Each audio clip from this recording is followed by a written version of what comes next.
Good morning, everyone, and welcome on this wonderful Wednesday, January the 12th, 2022.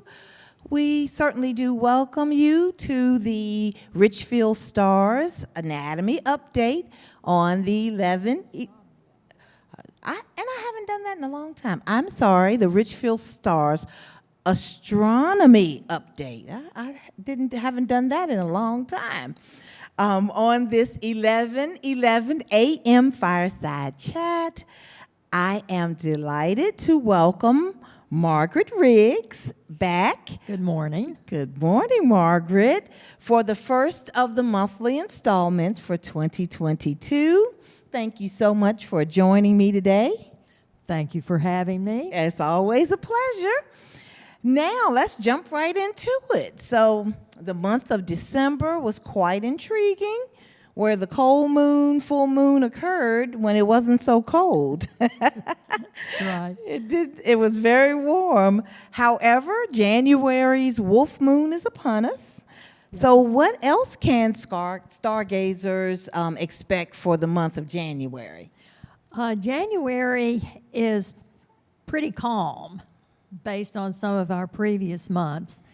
One event, a meteor shower, occurred on January 3rd, so we've missed that. I believe I mentioned it in December as upcoming.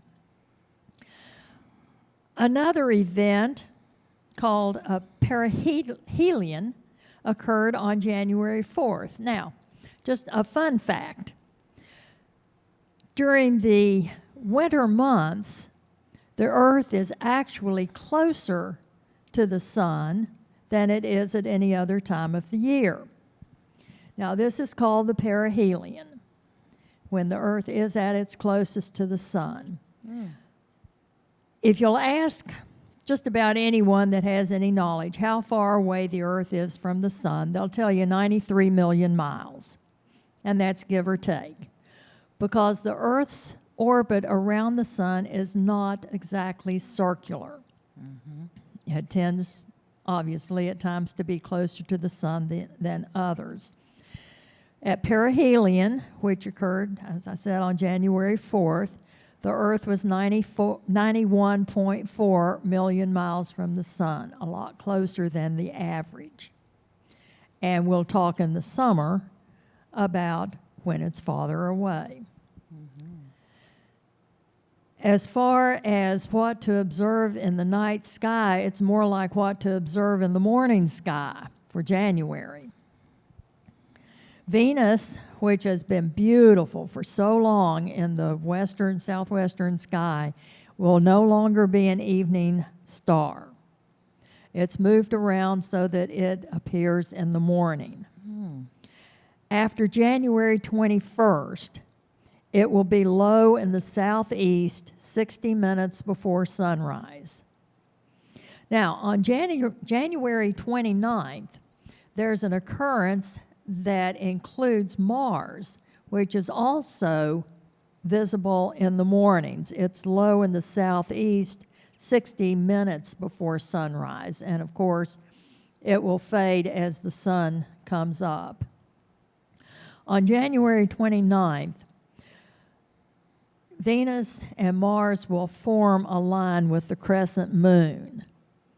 Now, this will occur after 6:15 a.m., so any of you early risers might check this out. You'll see the crescent moon low in the sky. Mars is a reddish dot to the left of it, somewhere around 10 or 11 o'clock to the left of the moon. And then in a line up from that, you will see Venus. And Venus will be bright as it was when we remember seeing it as the evening star.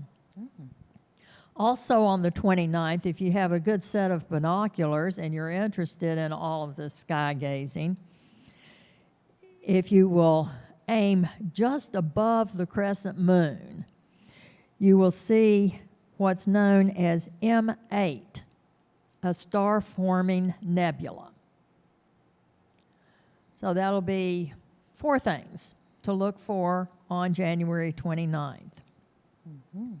Jupiter, meanwhile, is still in the western, southwestern sky. It's still there in the evenings, and it will be there visible about 60 minutes after sunset.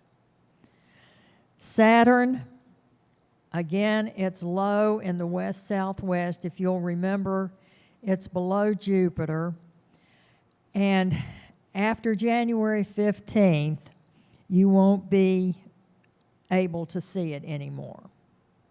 It'll be low from now until about January 15th, and then it too will disappear from sight. And again, you know, later on we'll start the cycle all over again when Saturn and Jupiter rise in the morning and then gradually become in the evening. As I said, the meteor shower has already occurred, so we've missed it. Anything happening in February, I will address on the 11/11 prior to the happening. Awesome. So enjoy your sky watching. Bundle up. Mornings are cold. And happy stars to you. Happy stargazing. Yes, so I understand that on January 17th, the full moon or the wolf moon will be visible, will rise at 4:47 p.m. Eastern Standard Time and peak at 6:48 p.m., and that's on a Monday night. Then it will stay fully illuminated for about 3 days, and it will have a bright star from Gemini constellation appearing at its side. You know, we were talking about the full moon names, which are very interesting. Did you have, yeah, that, Go ahead.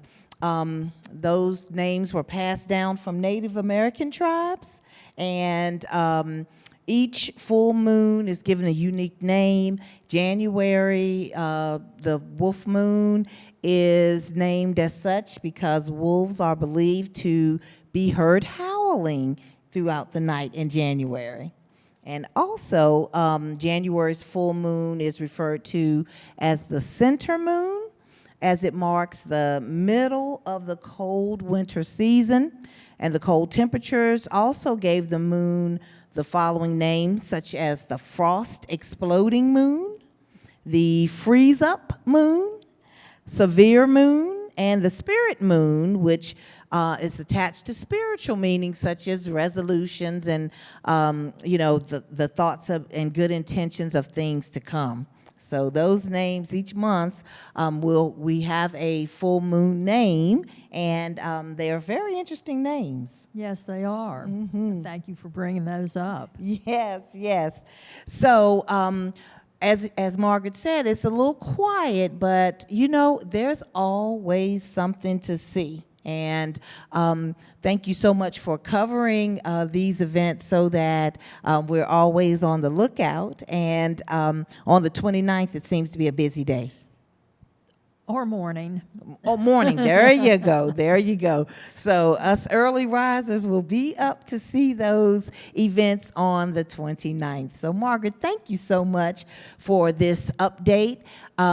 Also, of course, due to the restrictions on gatherings, the Richfield Stars meeting will not take place today in the Roost at noon.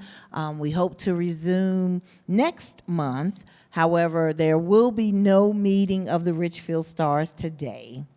So, the quote from the Jar of Awesomeness is fitting for this time, and it emphasizes the importance of the Richfield Stars. And it states, "Don't worry, the darkness will fade away soon.